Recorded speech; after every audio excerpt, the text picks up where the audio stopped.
Good morning, HPC. Nice to be with you again. The Rambler returns. Welcome to Rory's Ramblings. Rory's Ramblings are just a short reflection each weekday on one of the chapters from this book by Andrew Wilson, Incomparable. And today we're looking at the name of God that is, the Lord is there. I love the story of Richard Vermont. I don't know if you've come across him. He was a Romanian pastor who died in 2001, I think. But he pastored Christians in Romania through both the Nazi occupation of that country and the vicious communist dictatorship that followed it. In 1948, he was arrested for being a Christian, for leading a Christian church. And for the next 14 years, he was systematically tortured, starved, and beaten. He spent a considerable amount of time in solitary confinement, his longest period, I think, being 3 years. Now, I don't know how you cope with that.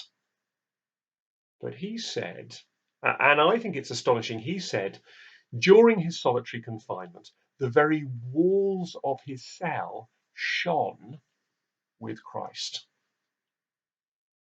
Perhaps I shouldn't be surprised by that. Not least because of what Ezekiel reveals to be the character of God in this next chapter of Andrew Wilson's book that we've been reading. He reveals that one of the Lord's names is the Lord is there.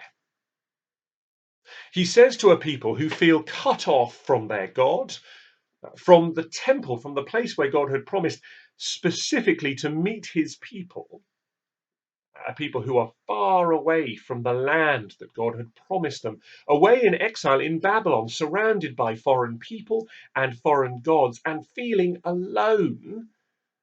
Ezekiel reveals that the Lord is there with his people. He's not bound by geographical location, but wherever his people are, he is with them. And that's hugely good news, isn't it? I wonder how you'd finish this sentence. I feel closest to God when. I know some people say they feel closest to God when they are in creation, perhaps by the sea or up on the downs. I know some people who say, well, I feel closest to God in my garden, surrounded by the beautiful things that he has created and witnessing them growing. I think if I'm honest, I feel closest to God when I am standing surrounded by you on a Sunday morning, hearing his word preached and singing his praises with you. But here's the thing. The truth of the name of the Lord, that he is there with his people, it means that no matter what I feel, I'm never alone. God is always with me.